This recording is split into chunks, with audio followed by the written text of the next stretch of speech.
I had really the good fortune of so many people.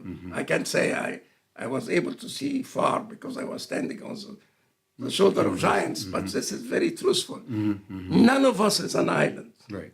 Everyone is part of the main. This is Donne, a mystical poet, which I love. Not only I love Ernest Hemmingway, whom I also love that, and that's how he starts his story, To Whom the Bell Toll.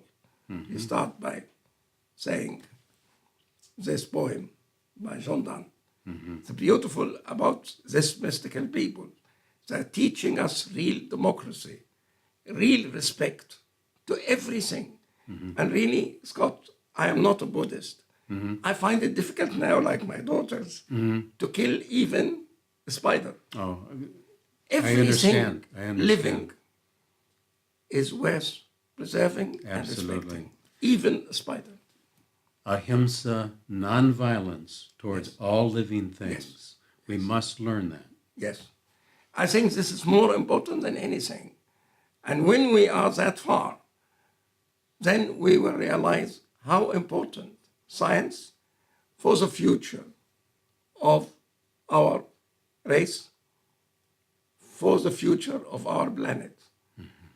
And when we know we need to spend a trickle of money on research on cancer, a trickle of the money on research on housing for the poor, and all that compares it $1 trillion we are wasting on wars which are senseless and mean nothing.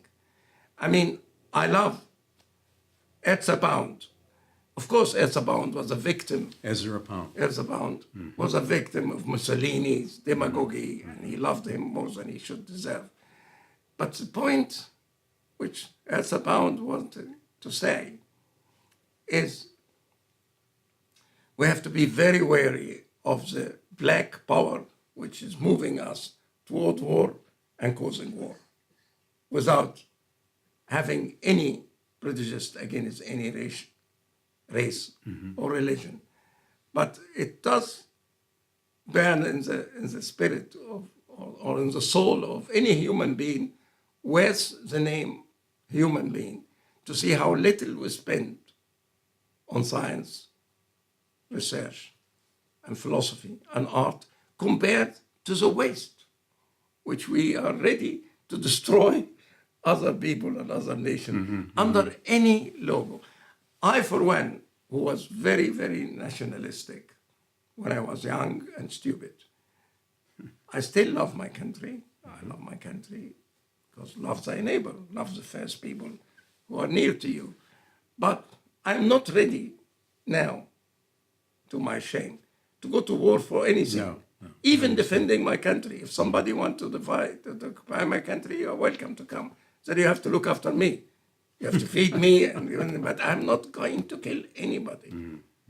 Maybe only, not maybe, for surely I'll defend my children and my wife because I know what I'm doing. But I will not even defend myself. If somebody wants to kill me. So let me make a quick comment. Yeah. So one of the things we talked about before we started, so much comes from the head. There's all this knowledge, there's wisdom. But once you begin to open up and you begin to realize the more significant things of life, it comes from the heart. And we learn that, I learn it in the rainforest, you learn it somewhere else, but it's love. Love is at the heart of all of this. And so the kind of respect that you're expounding now is really a universal type of love that comes with true wisdom. It is love wisdom, and it is wisdom that is lovingly applied. You experienced that. I remember you told me the story in the Amazons when you had a death experience.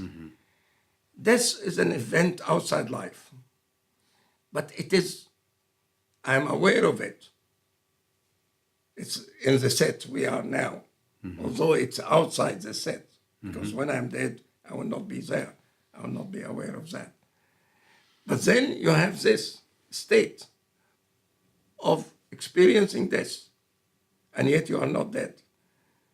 This is a unique experience. And you can have this understood by your heart and your brain, and it will transform you. And I think each one of us have had, in the course of a long life, an experience of this kind, not necessarily in the Amazon, but I have noticed even my way of thinking have changed dramatically. And I would say that I regard now my most important realization and contribution, if any, is to realize that you have to start to learn counting. And the only counting you can start to learn is the golden mean system. It is impossible to capture this event using 1, 2, 3, 4. This is a very naive, very, very naive. You know, I have a ridiculous equation.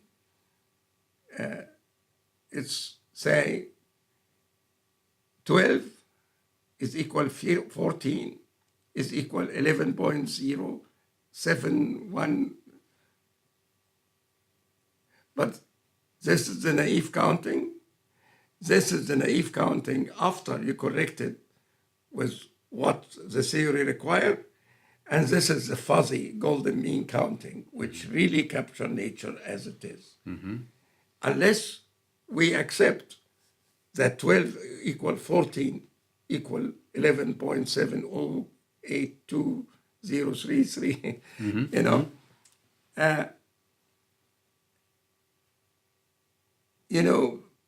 people who believe only in 1 + 1 = 2 will never understand quantum physics. And people who just think that the golden mean is a crackpot, whatever this means, fancy talking, I feel sorry now for them, although I belonged to them for a long time. So in terms of your history and your background, you've recounted some of the important people in your life, which is very, very significant. And I can say the same for me. Unless I had met and been able to study with, in my case, David Bohm, in terms of sacred... Oh, yes. That's one of the very, very great people. The comparative religion guru, Huston Smith, the astronaut Edgar Michell, the sacred geometers, in my case, so important, Keith Crutchlow and John Michell, the esotericists who taught me the ancient wisdom, Douglas Baker, and I could go on and on. Those, as you say, we stand on the shoulders of these very great human beings who have shared their wisdom with us, and it's the breadth of vision that they help us see. So perhaps now we move into more some of the insights, perhaps the history of the insights that you have gathered, or we cut right to the chase. However you want to do it, it's your choice. I want to tell you a story. Maybe because you are familiar with golden mean and you are familiar with nonlinear dynamic and chaos and fractals. And then one of the great name of our science, nonlinear dynamic, is Michell Feignbaum. I met Michell. He was an incredible personality. Unfortunately, he is not well right now, not well at all, and give me a lot of grief to know that a great man like him is so sick now. But I met Michell in Villa d'Este in Lago Maggiore, near to the Swiss border where I used to live, the Swiss-Italian border. And to tease me, they brought a very aggressive Israeli scientist who always quarreled with anybody. He's very sharp, very intelligent, and very famous. And they brought him, and very nationalistic. And I wasn't anymore that nationalistic. He's Israeli, I'm Egyptian, he's aggressive, I'm not particularly weak either. And so we were in this fantastic hotel, Villa d'Este, and everybody waiting to see the real fight. And you cannot believe how human being spirit can sometimes. We became the best friend, and everybody was so disappointed.